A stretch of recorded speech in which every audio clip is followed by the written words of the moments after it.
குடும்பமாக பிள்ளை குட்டிகளோடு வந்தவர்களை சுட்டு பொசுக்கினார்கள். தூத்துக்குடியில சுடுவதற்காகவே மக்களை ஊரில் விட்டு காக்கை குருவிகளை சுட்டு தள்ளுவது போல 13 பேரை சுட்டு தள்ளி இருக்கிறார்கள்.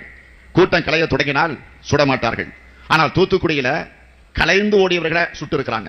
கலைந்து ஓடியவர்கள் மட்டுமல்ல, வீட்டிற்குள் போய் பயந்து ஒதுங்கியவர்களை வெளியில் இழுத்துட்டு வந்து சுட்டு இருக்கிறார்கள்.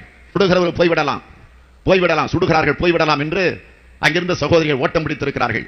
அதிலே ஒரு பெண் அக்கா என்று தன் அருகில் இருந்த தோழியை அழைத்துக் கொண்டு ஸ்னோலினன் என்ற பெயர் ஓட்டம் எடுத்து ஓடி இருக்கிறார். ஓடிக்கொண்டிருக்கக்கூடிய அவரை சுட்டு இருக்கிறார்கள். அந்த சகோதரிக்கு வயது 17. அவர் நோட்டு புத்தகத்தில் எழுதிய கவிதைகள், அந்த கவிதைகள் இன்றைக்கு புத்தகமாகவே வெளிவந்திருக்கிறது. எத்தனை கனவுகளோடு அவர் வாழ வேண்டிய அந்த நேரத்தில் அந்த ஸ்னோலினை சுட்டுக் கொன்ற பாவிக்கு நாம் தண்டனை தர வேண்டுமா வேண்டாமா?